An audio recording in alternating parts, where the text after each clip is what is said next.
Ant-Man versus Atom. Marvel versus DC. It's been a while since Death Battle ever dropped a Death Battle like this. And you know what? This is my first reaction to it on YouTube. Atom versus Ant-Man. Yeah, so let's get it started. I'm gonna do this. I'm gonna hear all the stats, and when the battle starts, but before the battle, I'm gonna put my prediction out. And that's where I'm gonna do it. And then we're gonna see who's gonna win. So let's start it now. In 3, 2, 1. This episode is sponsored by BetterHelp and Mint Mobile.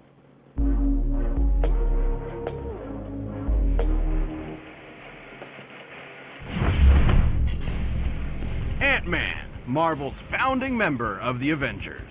The Atom, DC's legendary Mighty Might. Good things come in small packages. The bigger they are, the harder they fall. We're just trying to get these out of the way. He's Wiz and I'm Boomstick. And it's our job to analyze their weapons, armor, and skills to find out who would win a death battle. Did you know that ants can lift 50 times their own body weight? That'd be like if you lifted a car straight over your head. I did, thanks to my Fun Fact of the Day calendar. Also, Hawaiian pizza was invented in Canada yesterday. Well, I bet your calendar didn't tell you that Dr. Henry Pym, aka Hank, was considered a genius at a very early age. By 3 years old, doctors declared that he was smarter than both his parents combined. He eventually majored in biochemistry and became one of the most successful scientists in his field. He had big ideas about shrinking the size of cargo to reduce shipping costs. Logistics. All of which made him a laughingstock in the scientific community and sparked a long-lasting insecurity and need to prove himself. But he did it. He developed a working serum. He went from laughingstock to Christmas stocking, the much better stuck, right behind Bean and Life. So, naturally, he tested the serum on himself, like any self-respecting scientist would, and shrank down to the size of an ant. And just when things started going south, a sweet little ant, let's call her Aunt Hathaway, swooped in and led Hank safely back to his lab where he could return to full size. Hank then harnessed the serum and became the superhero, Ant-Man. Along with his new identity came a fascination in entomology, which makes total sense. Ants are fascinating. Did you know that ants can talk to each other in a bunch of different ways? Through touch, sound, or even sharing information by barfing at each other. It's actually called trophallaxis, and they're not barfing, per se. It's more like passing food mouth to mouth. Gross! Hank figured out how to communicate with his new pets. Not by barfing, but by creating a cybernetic helmet that mirrors an ant's antenna. And he's even developed genuine relationships with some ants, like Ulysses S. Ant here. But he didn't stop there. Hank developed a lot of amazing tech like a stinger pistol that focuses his bioenergy into a stun beam, and image-inducing camouflage to mask himself as an ant. It worked so well it fooled Reed Richards, the smartest guy on the planet. He also built a suit that runs on that nifty serum he made back in his lab. It lets him shrink thanks to the newly discovered Pym Particles, named after himself. Classic Hank. And the Pym particle is the key to unlocking the fundamental constants of the quantum mechanics at play here. They enable you to decrease the distance between atoms. However, in order to do that, he'd have to change the Bohr radius, the ratio of electron mass to the distance the electrons orbit an atom's nucleus. Well, of course. Like how when you make a bagel pizza, you can't fit the whole pizza on the bagel. Believe me, I've tried. It's too small. You just gotta put less on. Sure, Boomstick. So, the Pym particles are actually displacing mass to an alternate dimension in order to maintain that ratio.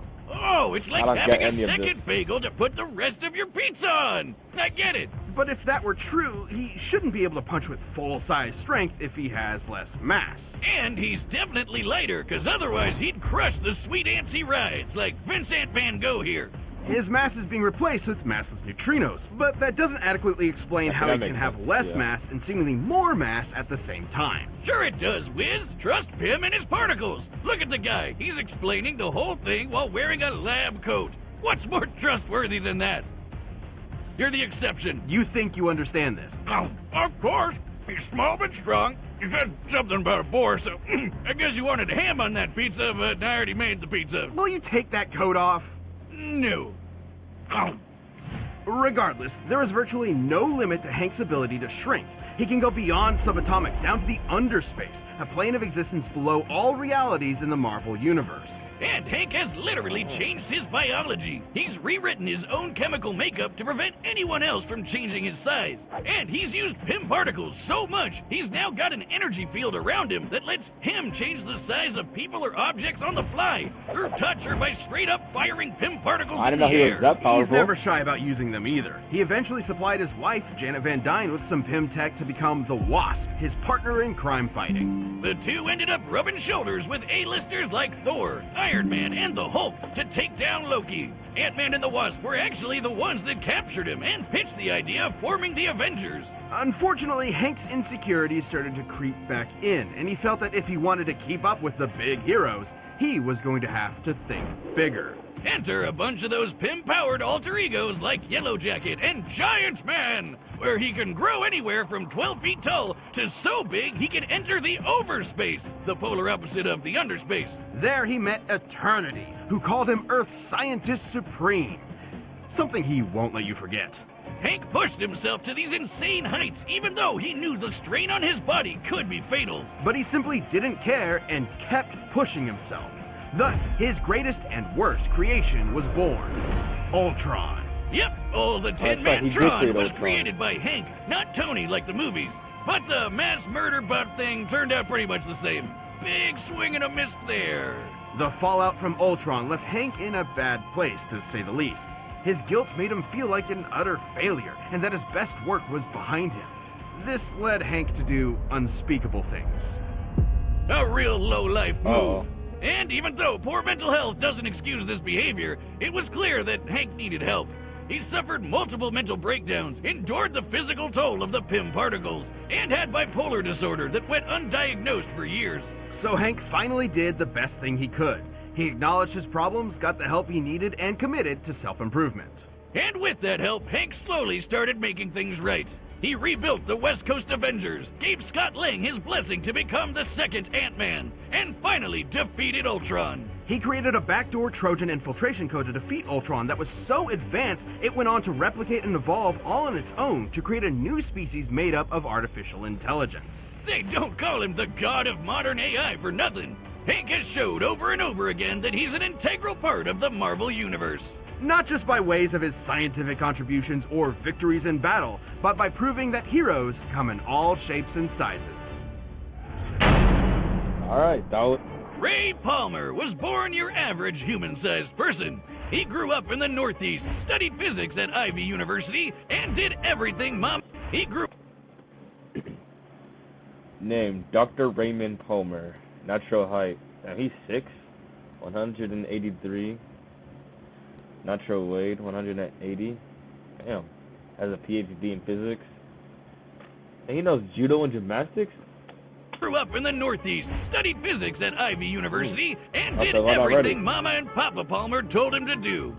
Probably. Everything was pretty typical for Ray until one fateful night when he took a walk to take his mind off a frustrating experiment and saw a meteor fall from the sky. He ran off to the crash and found himself a life-changing piece of a white dwarf star, and immediately started messing around with it. Who wouldn't? He discovered that he could focus ultraviolet rays through it and shrink inanimate objects. There was just one problem. When he shrunk things, they exploded. Every time. I do not see the problem. Sounds like he found a foolproof way of blowing stuff up. Case closed. Ray was determined to figure out how to shrink objects without blowing them up. But first, he went on a hike with his nature club. And as a fellow scientist, I have to question his priorities. But hey, it seems to work for him. I support it. Different hikes for different mics, am I right? While in a cave, the ceiling suddenly collapsed, trapping everyone inside. After searching high and low for another exit, Ray found a small opening and had an idea. He could try to shrink himself down and get help, even if it meant he might explode before he got the chance. But he didn't explode. I hope this story has a happy ending at least. Perplexed, Ray determined there must have been something special about him that made him uniquely immune to the explosive fate.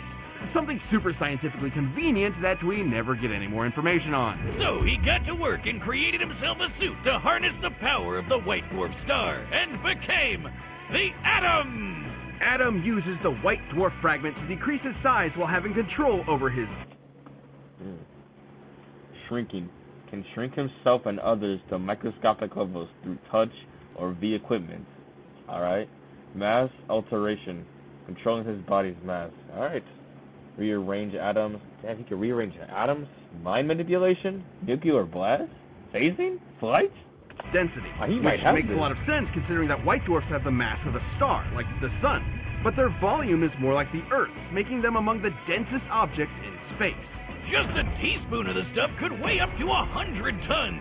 That's one strong spoon. When Adam shrinks and shifts his weight, he's actually sending his extra mass to a dimension called the mass zone. Where, Adam could maybe live forever.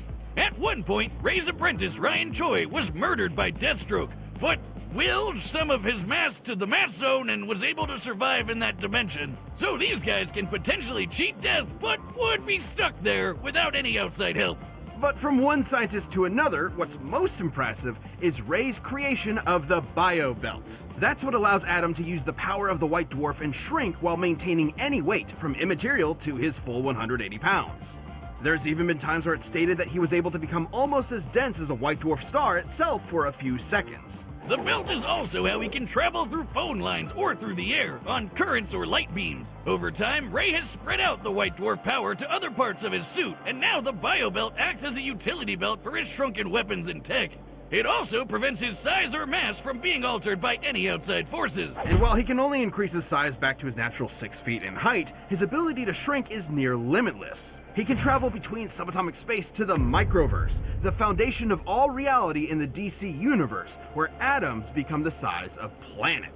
Typically, he can increase back to his normal size with such force he can smash through diamonds. So if Adam increases his size too much while still within the microverse, he could blow up the entire fabric of reality from the inside out.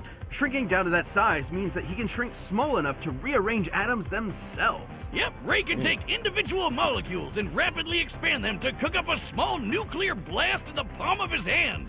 Oh, Ray Palmer. I just got that. He also once That's disarmed a uber bomb by powerful. rearranging its atoms. At that size, he can move at the velocity of light. So fast and so randomly, he basically acted as a barrier between any and all possible atom combinations. But come on, there's no scientific explanation here for him to have superhuman senses or awareness to comprehend being everywhere at the same time. It makes total sense. If you're small enough, you can fit in almost everything, everywhere, all at once. Like how you can fit an entire pizza into a calzone, and then you have a whole pizza everywhere inside the calzone. Man, I get it. Science is pizza. No! Science is all I have! Why are you doing this to me? On top of all of Ray's amazing inventions and abilities, he's also got some more classic weapons, like a laser blaster and a frickin' sword he used to fight a giant crocodile. Relative to his size.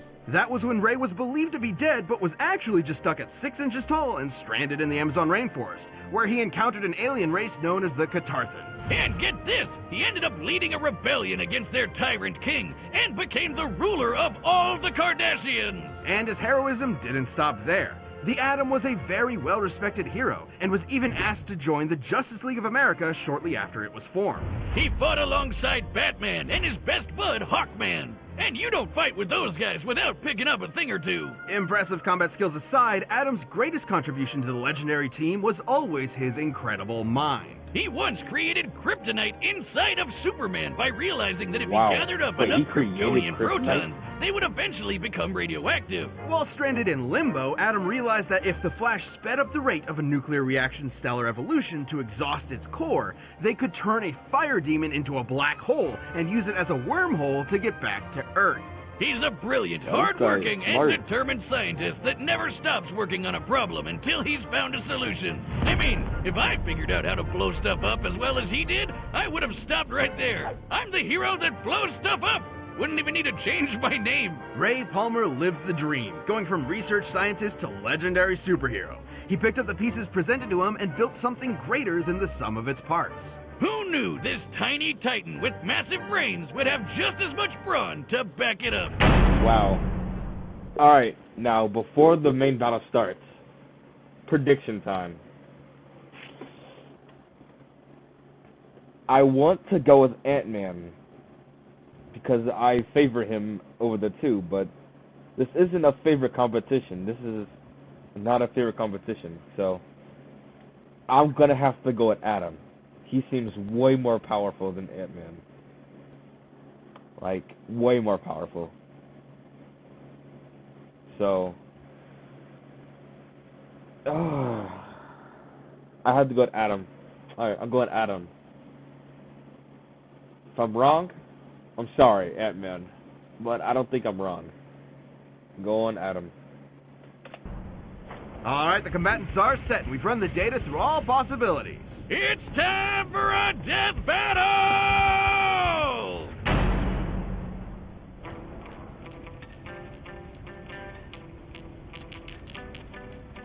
You should pick on someone your own size, relatively speaking. How did you do this? It's laced with a particle I've never seen before. They're called Pym particles, and I'm Hank Pym, Scientist Supreme. You should have knocked.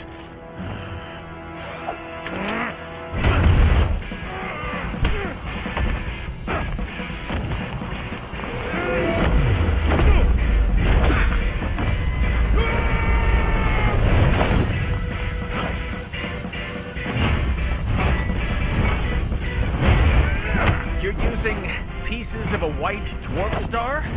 That's cute. Everything we needed already existed. You just needed to be smart enough to put the pieces together. Scientist Supreme!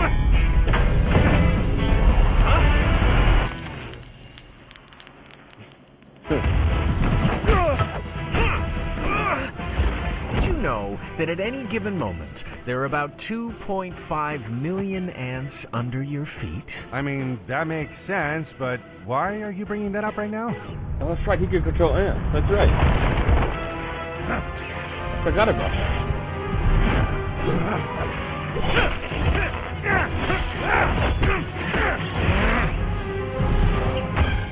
Took you long enough. Okay, let's try this.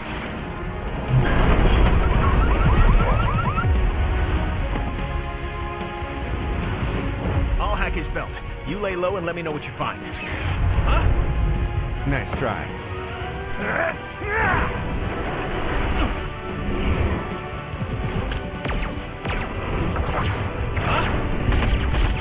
Man put a gun at his nose. If I search every electron path in his gun and study their probability wave functions, I just might be able to! Oh, they're going small to microverse.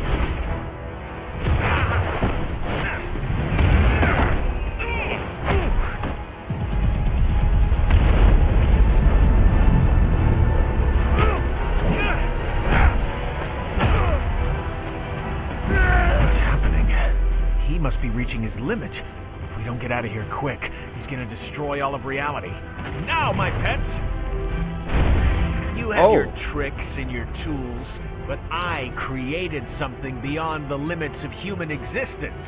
I operate on a scale you can't even comprehend.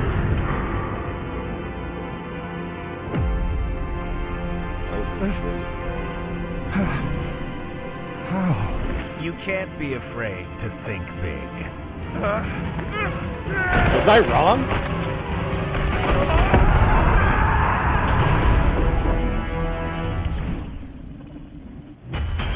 What? Ant-Man and Adam both had many answers to each other's abilities and arsenals. Both were able to store various weapons in a shrunken state. Both were trained. Okay, so Ant-Man is smarter, stronger, and more durable. Power comes from his body and arguably shrinks smaller and worse mates. Similar to speed.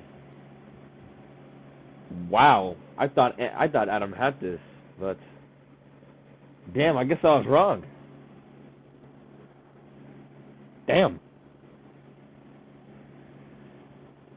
I mean, I'm happy Ant-Man won because that's who I wanted to go with, but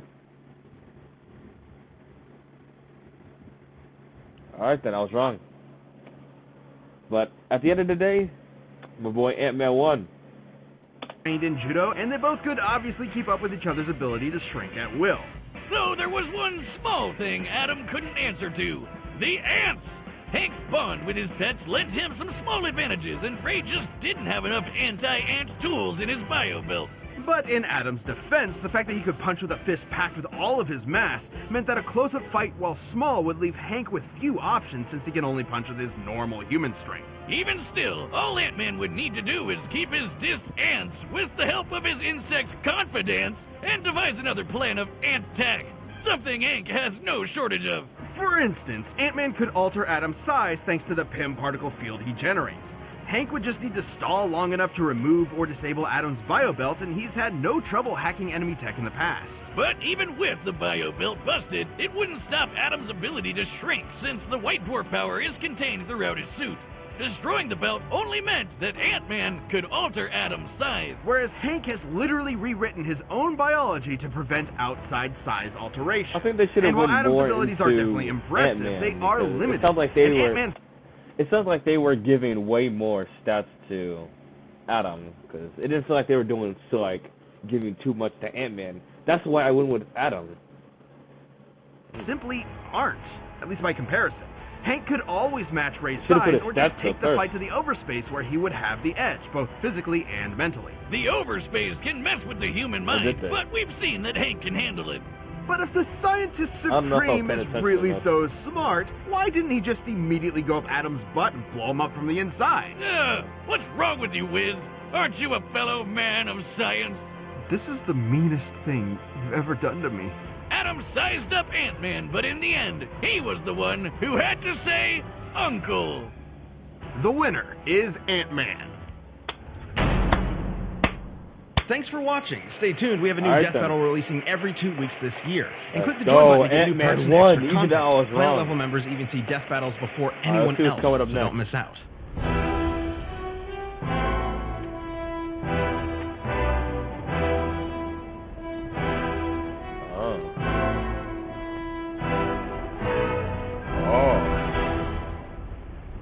Dark Souls versus Skyrim. Alright, everybody. I was wrong, but I'm still happy that Ant-Man won. Hey, that was a good death battle. But at the end of the day, thanks for watching and thanks for being here. Have a nice day, and peace.